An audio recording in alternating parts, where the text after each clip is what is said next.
जिस टैगलाइन के साथ सीएलसी 1996 से काम कर रही है कि सीएलसी का सपना हर घर में डॉक्टर इंजीनियर हो रहा अपना, तो आज विजय उत्सव है 2025 सीएलसी का।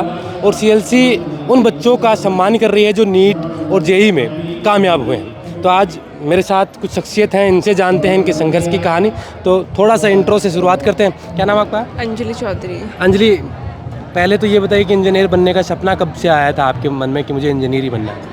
10th में। 10th में क्यों बनना, मतलब इंजीनियर ही क्यों बनना?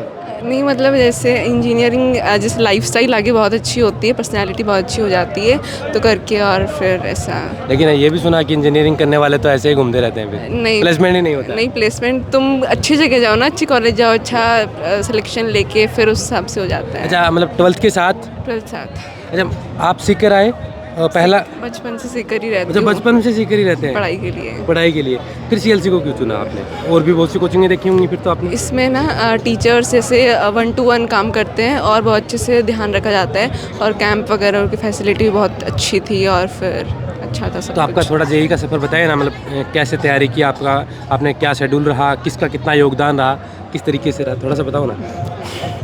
मतलब आने वाले बच्चों के लिए जो 26 में तैयारी कर रहे हैं उनके लिए बहुत बड़ी प्रेरणाएं हैं कि उनकी बहन है वो सक्सेस होकर निकली है यहाँ से।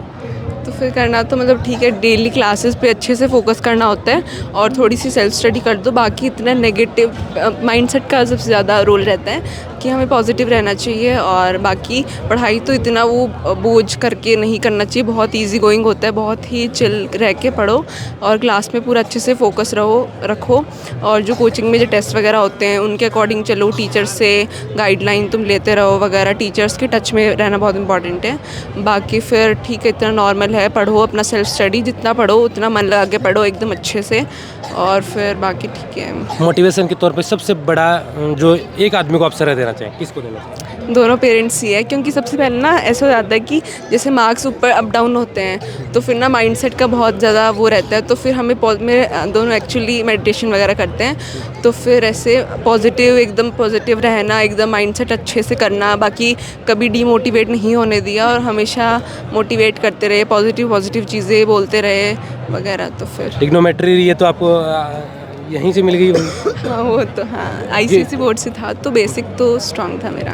हाँ, क्योंकि मैं भी पढ़ा हुआ हूँ इनसे 2011 में है, हमें पता है मतलब कैसे ट्रिक बताते थे, मतलब 1-2 पन्ने का होता था, उसे 2 मिनट में सोल्व कर देते थे। हाँ वो तो मतलब एक सक्सेस के पीछे नो डाउट पेरेंट्स का हाथ होता है, संस्था का भी हाथ होता है, लेकिन जो अप और डाउन आते हैं उसमें कई बार बच्चे घबरा जाते हैं कि यार अब की बार नहीं हुआ, और फिर जेईई तो मौका ही सिर्फ लिमिटेड देता है। हाँ, क्योंकि पापा टीचर है, पापा को इस फील्ड का सब कुछ पता है करके, तो फिर बाकी पापा ने हमेशा मोटिवेट करते रहे, एकदम हर चीज़ें समझाते रहे, बाकी टीचर से भी टच में रखा, तो फिर कुछ भी हो तो टीचर से बोलते थे, और टीचर्स बहुत अच्छे थे सही में, और अच्छे से पढ़ाते थे एकदम, सिर्फ लॉजिक वगैरह पढ़ाते थे, रटने की ज़रूरत नहीं पड़ती थी। बाकी फिर पापा तो अच्छा, नीट और जेईई में क्या डिफरेंस होता है, मतलब कौन सा एक बेसिक डिफरेंस है जो आप देख पाते हैं? जैसे नीट ऐसी चूज़ कर लेते हैं क्योंकि उनको मैथ्स या फिर ये वीक होता है पोर्शन।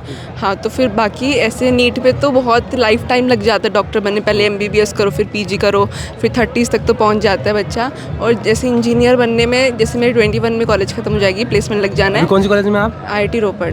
IIT रोपड़, हाँ, CSC ब्रांच। तो फिर उसमें जल्दी से आप सक्सेस हो पाओगे, प्लस में बाहर सिटीज़ में शिफ्ट हो जाओगे या फिर फॉरेन में, पर्सनैलिटी डेवलपमेंट हो जाते हैं। और फिर IIT कॉलेज में अपन जाते हैं तो जब अपन तैयारी करते हैं तब तो सिर्फ नाम सुना होता है कि ये IITs है। वहाँ जाने के बाद क्या सफ़र होता है, कैसी ज़िंदगी होती है और वहाँ कैसा माहौल होता है? IITs बहुत सारे कॉलेजेस से बेटर होते हैं, MBBS कॉलेज से भी बेटर IITs होते हैं, बहुत फैसिलिटी मिलती है।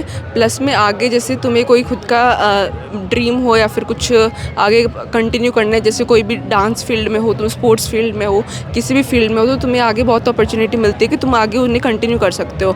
और बाकी एकदम चिल रहते हैं, सारे प्रॉफ वगैरह सारे चिल रहते हैं। प्लस में कैंपस में बहुत फैसिलिटीज़ होती है, कैंपस बहुत अच्छा होता है, कैंपस लाइफ बहुत ही अच्छी होती है, और बाकी सब कुछ चिल रहता है, और एकदम क्वालिटी वाला तो जो होता है वो फील आता है। हाँ। मतलब कि जो हमने छोड़ा है 1-2 साल के लिए वो सब IITs में पूरा हो जाएगा। हाँ। अब जो 26 में तैयारी कर रहे हो उनके लिए कौन सी ट्रिक होगी कि महज 2-3 महीने बचे हैं, तो वो अब कैसे तैयारी करें, मतलब आपका कैसे सेशन होगा? तैयारी तो है कि अभी जैसे तुम सिर्फ जो लॉजिक है या फिर कॉन्सेप्ट पे सबसे ज़्यादा फोकस करो, बाकी शॉर्ट नोट्स में कॉन्सेप्ट वगैरह लिख लो और फिर क्वेश्चन सॉल्व करते टाइम पे कॉन्सेप्ट पे ध्यान देना। लास्ट मोमेंट पे भी शॉर्ट नोट्स बहुत ज़्यादा इंपॉर्टेंट रहते हैं। शॉर्ट नोट्स और PYQs ही होंगे अभी, और फिर अगर कुछ नहीं कर रखा है तो भी PYQs को 2 to 3 टाइम्स आप सॉल्व कर लो। उसमें जो नया कॉन्सेप्ट लगता है आप वो नोट डाउन कर लो, और कॉन्सेप्ट पे ही फोकस करना होता है। और मतलब ठीक है, सिली मिस्टेक्स बहुत अवॉइड करनी है, पूरा अपना जो ध्यान होता है वो वहीं लगा के फिर करना होता है, तो फिर ठीक है। आखिर में एक सवाल, बॉस को अब क्या कहना चाहेंगे आप? बॉस भी बहुत मोटिवेट करते थे। रोज़ असेंबली लगती थी तो उस पर बहुत मोटिवेट करते थे। बॉस का तरीका बहुत अच्छा है सब कुछ का, और एकदम फैसिलिटीज़ कोचिंग में भी बहुत एकदम कैंप वगैरह क्लासेस के लिए भी, और टीचर्स भी अच्छे अच्छे दिए थे। और फिर ऐसे नहीं कि 11th में है फिर 12th में चेंज हो गए, टीचर्स भी सेम रहे और मेंटर्स वगैरह भी बहुत सपोर्ट करते थे। तो फिर ये बॉस का ये जो तरीका है सब कुछ करने का, तो वो ये बहुत अच्छा है। मतलब बाकी कोचिंग से ये चीज़ बेटर है CLC में, कैंप वगैरह की और मेंटर्स की, और टीचर्स जैसे चेंज नहीं होते बीच में, तो ये सब। बिल्कुल, बहुत बहुत धन्यवाद, आपने समय दिया। तो ऐसे ही होनहार हैं जो CLC से निकलते हैं, जो हज़ारों बच्चों की प्रेरणाएं होते हैं, और जिनसे देखकर, जिनको सुनकर बहुत से बच्चे हैं जो अपनी हिम्मत जुटा पाते हैं कुछ करने की, क्योंकि इन्होंने वो कर दिखाया है। आप देख रहे थे बोल हिंदुस्तान में अजय कुमार। नमस्कार।